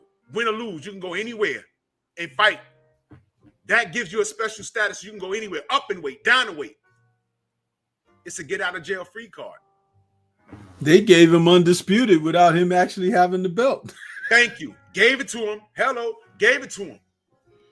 And then we said, okay, great. We're going to have undisputed. Tio's undefeated. Haney's undefeated. He got the belt that Loma, wasn't we all laughing at Loma? Oh, it wasn't transferable. Now it is. Tio got it. And guess what? You gave me the WBC strap to Devin Haney rather than fight him. Y'all remember when the joke was on Vasily? Y'all remember that? And we was like, yo, we're going to get a classic matchup. Two undefeated young lions. And what did Teofimo do? Right. And we handled it accordingly. We said, why are you being a bitch? And then he wants to run off at the mouth all year long. Haney got DSL lips and Deontay's a bitch and I'm undisputed and $10 million will fight Devin tomorrow. Had us co-signing Eddie Hearn of all people saying, yo, you should be undisputed, but you're not. All of that shit happened in 1 year. And did I not get on here and say, yo, man, he got his money from Triller. Well played, Tio. Okay, get your bread. You got $6 million. And you got J-Lo. And what happened? You did all of that to get in the ring with a guy nobody was checking for. And not only did you get your ass knocked on the ground in the first round in your backyard in New York City, but you knocked him down in the 10th, couldn't close the goddamn show. You fucked around and lost, and now you're doing backflips in the empty Hulu Theater. What's my problem with Teofimo Lopez? He overpromised and underachieved. Get the fuck out. That's who should be fighting Lomachenko. I don't care what Mike Cappinger says. Don't try and slide Loma in the ring with Kambosos, man. Shut up. Shut your bald-head ass up. Your funny walking ass. I saw you in Vegas with your beard. Y'all know what a beard is? Shut up. That's why Bob Burnham told you shut the F up. Shut up. Loma had his chance. Did I once say Loma can't fight? Did I once say Teofimo can't fight? I'm talking about what they did. This is the reason why there's confusion at 135. Because Loma asked for a franchise status. That's where the bullshit happened. It's Loma's fault. And it enabled Tio. And now we got all this shit. But the world is evening shit out. Who saw Isaac Cruz coming? Hey, man. Ryan Garcia. You want to run your mouth? Isak said your name. I know you speak Spanish. He said your name. Now he's on your bumper. Ladies and gentlemen, that's the fight we're forcing. I did a couple of videos on what should be next. But now the table is set now. Isak said Ryan's name. That's who he's fighting next. Teofimo, your career is not over. You say you're going to 140. I don't know what your dad's talking about. We're going to fight 3 times on pay-per-view in next year on Top Rank. I don't know who's paying to see you fight anybody. Anywhere. You're not main eventing, man. I see a Lomachenko rematch in your future. Meanwhile, Kambosos needs to be fighting Haney. He needs to be fighting Devin Haney for Undisputed. And then when that's over, Tank is in the mix of that somewhere. That's the type of time we should be on. Not what Mike Kappa just talking about. What you got on that, Stormy? Listen, man, the whole thing comes down to this. Now that they've got these guys, we saw over this past month, the lightweight division go out there and do their thing.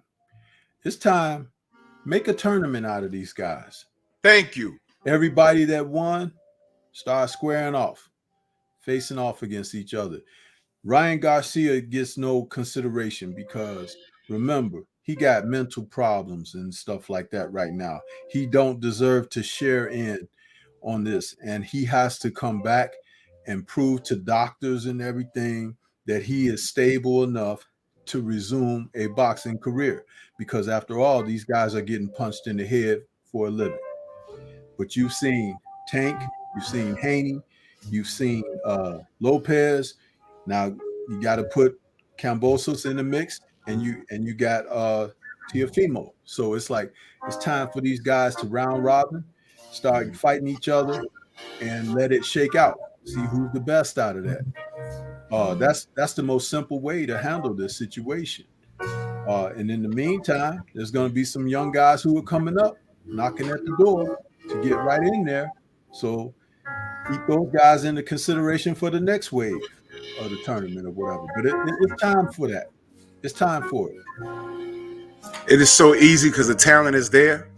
And I want everyone to understand, I get these weirdos popping up in my comment section.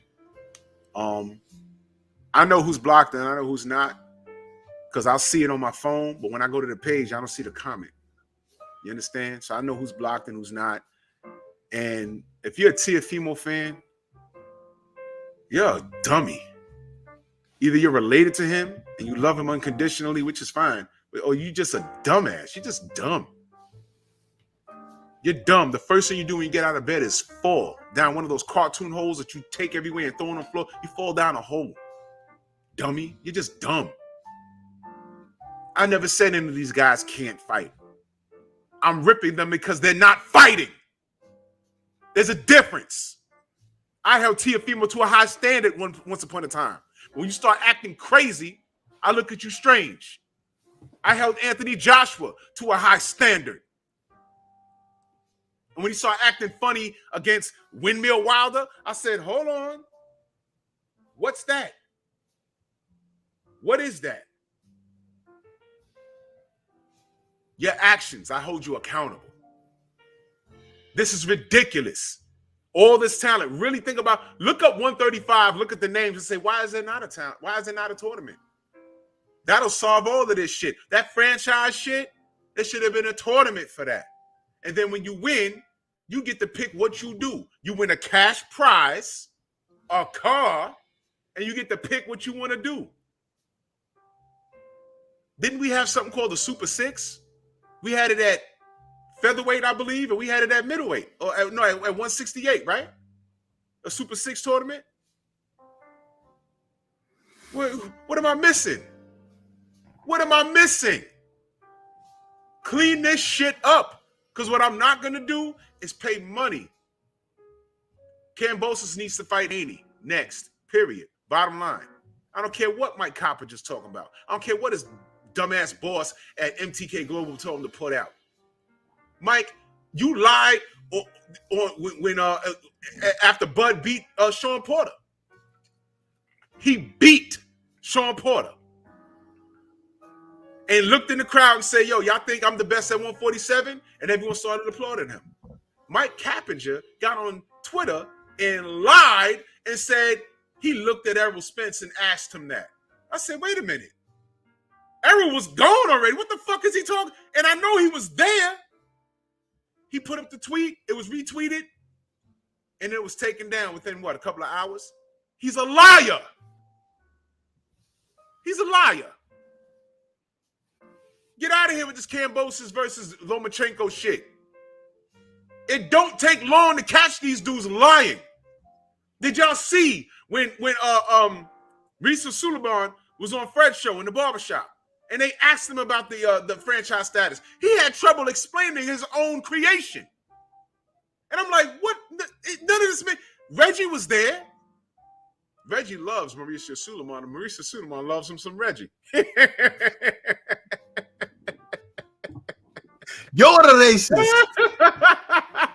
You are being racist for calling me a racist. Good, and I take it, but don't call me racist. Oh, wait, hold on. Y'all see Reg's face? Look at Reg's face. Look at Reg's face. You are being racist for calling me a racist. Good, and I take it, but don't call me racist.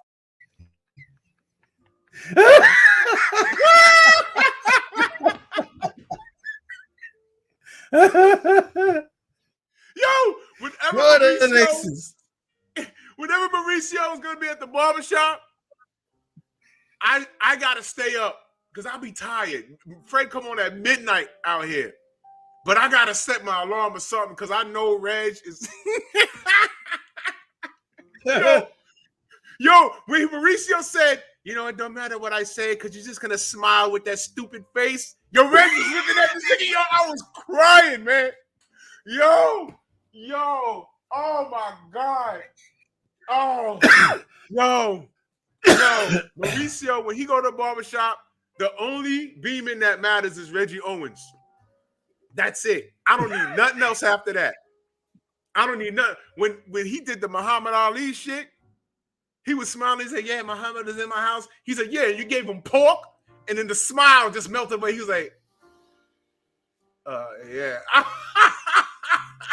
Man, Reggie cut I that was like, guy. get him, Reg. I think, hey, when Mauricio came in for that night on the barbershop, man, he was like 5'9". Reggie cut that dude to like 40. He cut that dude so bad.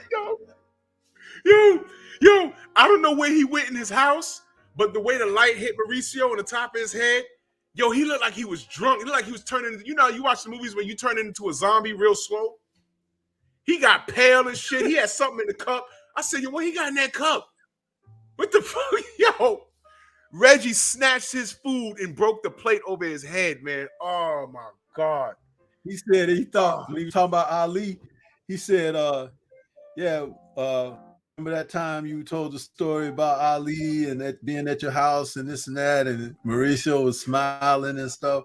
And he said, yeah, I think it was a sucker-ass move that you pulled and you did that. He was like, it was disrespectful as a motherfucker. It was, Reggie was talking to him like he was a dude on the street. He was like, yo, oh my God. Like this to like this. Yeah.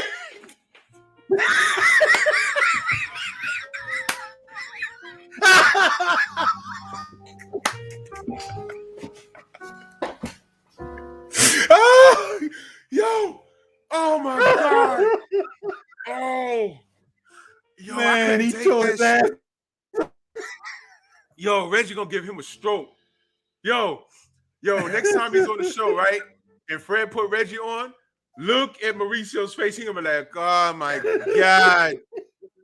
Yo, when he said, oh, you're just gonna smile with that stupid face. Yo, I was dying. Yo, Reg was laughing the whole time. That shit was hilarious.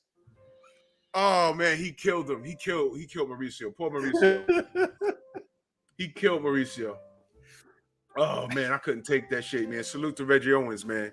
That made my night. Yo, my wife was asleep. I was in front of my computer like, yo, oh my God. I didn't want to wake up the house, man. Oh my God. I had a head. You ever laugh so hard you caught a headache? Oh shit. Yeah. I couldn't take it. You are being racist for calling me a racist. Good, and I take it, but don't call me racist. That shit is forever. That shit is forever. Yeah, man. Oh. I actually saved that sound clip on my show too, so I can play it at any time. Play that, yo, that's classic. You making me go break it out again very soon. Word up, break it out, man. That's forever. I ain't never getting rid of that shit, man. Oh man. Reggie got in, yo, when he got, that's one of those shits when he got off the stream, he held that shit in his heart for like 8 days. I saw him in Vegas. I said, shit, I wonder if I step to him, he gonna think I'm Reggie or some weird shit, man. That shit is funny, man. Oh man. God damn, that was too funny, man. But you know what? Boxing. That's how we have to do these guys. When we have a chance to confront them, you strip from everything. You know how you in the street when they strip you. You know, give me them Timbs, huh? Yeah. Plus jacket and all of that. They leave you standing there with just your socks and your underwear. That's how we have to do these guys. Mike Carpenter guy that you talk about, man.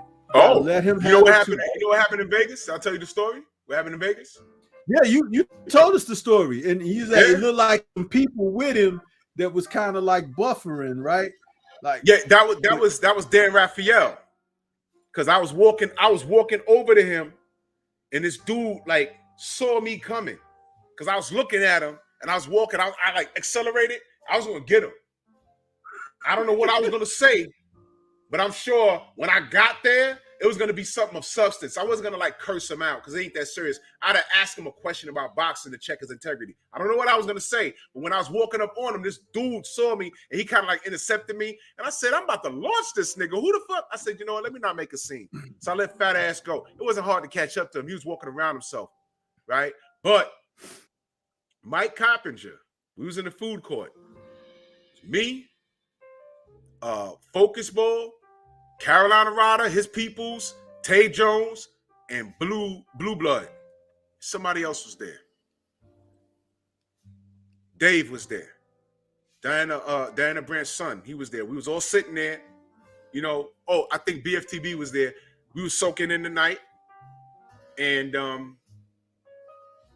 I look over my shoulder. I see Mike Carpenter with some woman, his beard. And they sit down. And I wasn't going to say anything because I already know how Tay Jones feel.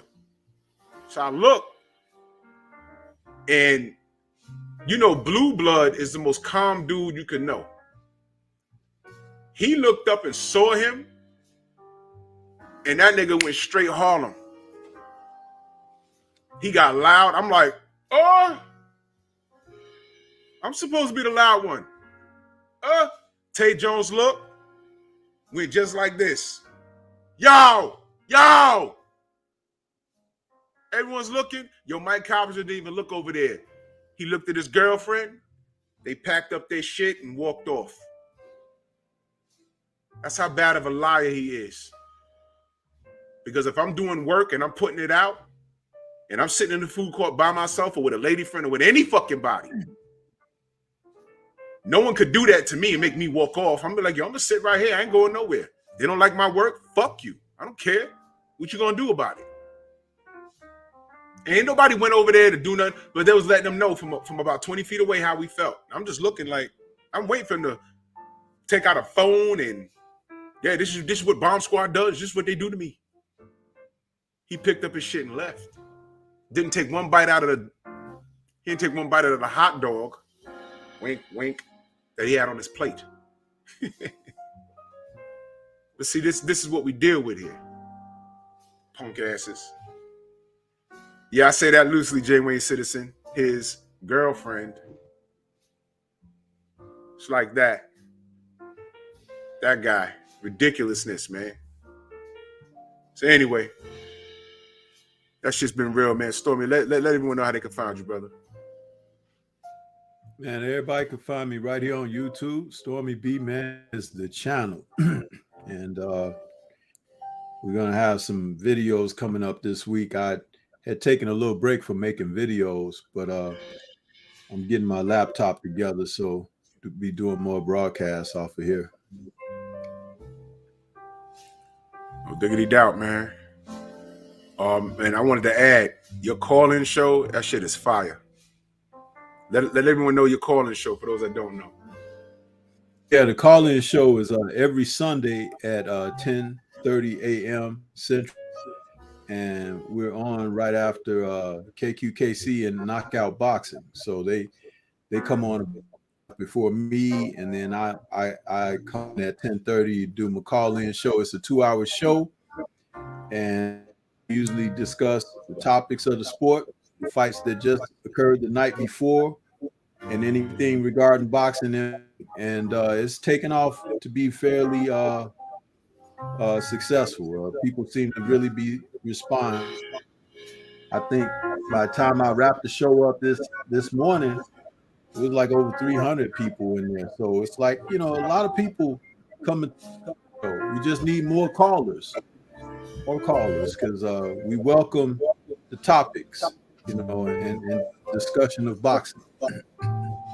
Absolutely, man. You want to learn something? Tune in. A lot of times I'll be on the road or in the gym, but y'all know how I do, man. I love discussing boxing. I love discussing the science, and I'll be the first to tell you, I know a lot, but I don't know everything. And if there's something of substance, I'll shut the hell up and I'll do more listening than I do talking, because that's how you learn. You understand? And that's just me. You know what I mean? So y'all make sure y'all tune in to the Sensei. That's a wonderful show. You know what I'm saying? And things are what they are. Y'all know me. I'll be back tomorrow morning. I might reflect more on this mind scramble that old media is attempting to do. With this Cambosis thing. We cannot let that happen as a boxing community. If we support the sport of boxing, we lean towards undisputed and let nature take its course. And we just deal with it, whether it's our favorite fighter or not. We let nature take its course, because things are what they are. With that being said, Drew Titan Bronx on deck. That's the Sensei Stormy B, man. You know what I mean? I don't know if Black is on, but he'll be on soon enough. And this is what we do. I'll be back in the morning. Much love and appreciation to everybody. Move! You are being racist for calling me a racist. Good, and I take it, but don't call me racist.